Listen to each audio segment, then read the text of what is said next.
any one girl. Okay? This is something that we call having one-itis, or being in scarcity, where you fall for one girl and your entire focus is just this one girl. Okay?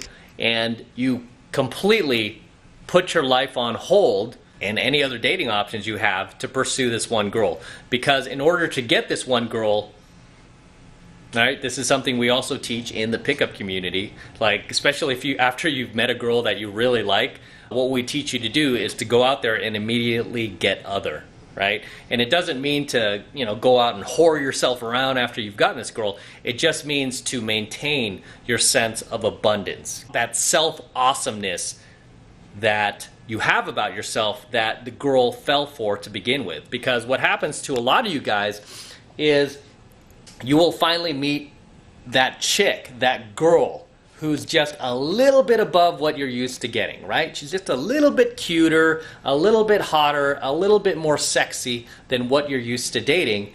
And you finally get this girl into your life, you're super excited, you're jacked, life is feeling good, right? Life is wonderful. And then next thing you know, this chick starts to immediately lose interest and attraction for you, and then you lose the girl, right? You end up losing the girl. Why did you lose her? You lost her because you lost that self-awesomeness that you had about yourself, that badass alphaness that you had about yourself when you first met her, that has now evaporated because she began to see that she is basically the star of your movie. She is the center of your universe, right? You have sunken into one-itis for this one girl.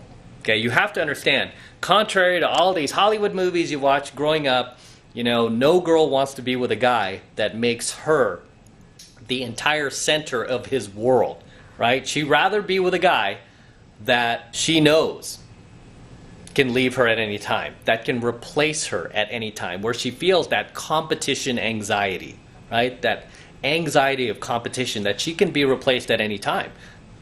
Right? And sometimes you may even need to remind her of that. I mean, even with girls that I've dated seriously, the girls that have become my girlfriend, they've tried to act out or throw like any form of a hissy fit. Those are some times where I've had to remind them, like, hey, I don't need to be here, right? I will just say it point blank like that. I don't need to be here. I even tell the girl, I could be alone. I don't even need to be with you. I'm fine on my own, which is true. I'm like, I don't need you. I don't need other women. I'm fine on my own. But you know what? There's always going to be a hotter woman. I don't need you specifically.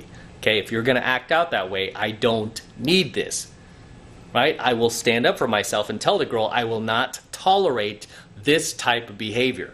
And you know what happens? The girl will magically knock it off, right? Because anytime she tries to throw that shit out, I nip it in the bud. I don't sit back. I don't try to keep the peace. I let her know, like, hey, this is not okay with me. Knock that shit off, right? I'm not in one-itis. The world is going to keep turning whether or not you're in my life, right? My world is not going to suddenly shatter because, you're not here. I mean, I don't need you. Right? It's nice that you're here. I enjoy your company, but if this is the way you're going to act, there's the door. There's the door right there. Right? Unfortunately, too many guys don't do that. Too many guys out there have not had any training whatsoever, no pickup, game, or self-development training in any form. So what do? They act in ways that they've been trained to act by movies, Hollywood, late night talk show hosts. Oh, give it up to your woman, guys. Empower your woman. Woman's always right. Right? They do that.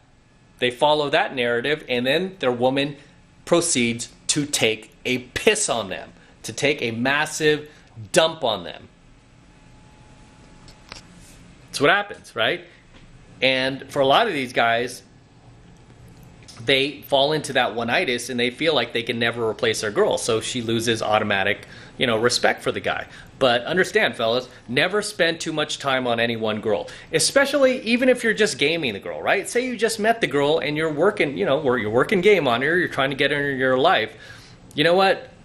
Don't put all of your focus and energy on that one girl. Instead, go out there and continue your life. Doesn't mean that you have to keep gaming other girls, but just continue your life, right? Don't put your life on hold. This is something that a lot of guys do. They put their life on hold to see how it plays out with a girl. It never plays out good, guys. Right? I've been teaching this stuff for 3 decades. It never plays out good when you have one-itis for a girl, when she's like the only one, nobody can replace her. You know, because you're basically sinking into scarcity. You're never ever going to make good decisions when you're in a scarcity-based mindset, right? The best decisions you're ever going to make is when you're in abundance. You're going to have more flow.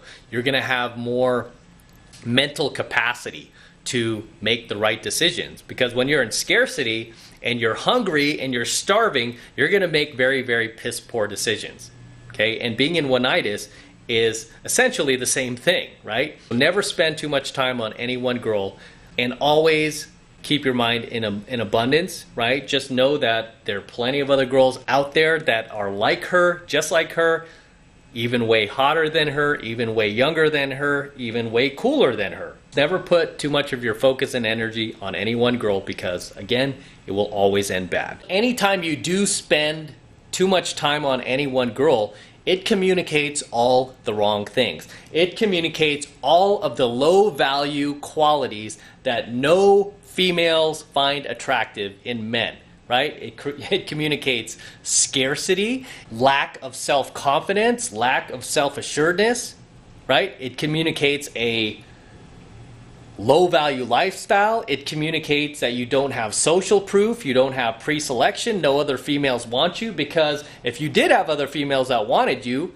you wouldn't be so stuck on her, right? You wouldn't be so stuck on her. So unlike the movies where the nerdy, fat, nerdy, lonely guy gets the hot girl, that's not how it plays out in reality, okay? It's not how it plays out in the real world. In the real world, it's a lot more harsh, right? In the real world, these girls want guys that they can't have. They don't want guys that they know that they can have. They want guys that they know they can't have. Guys that they have to work for.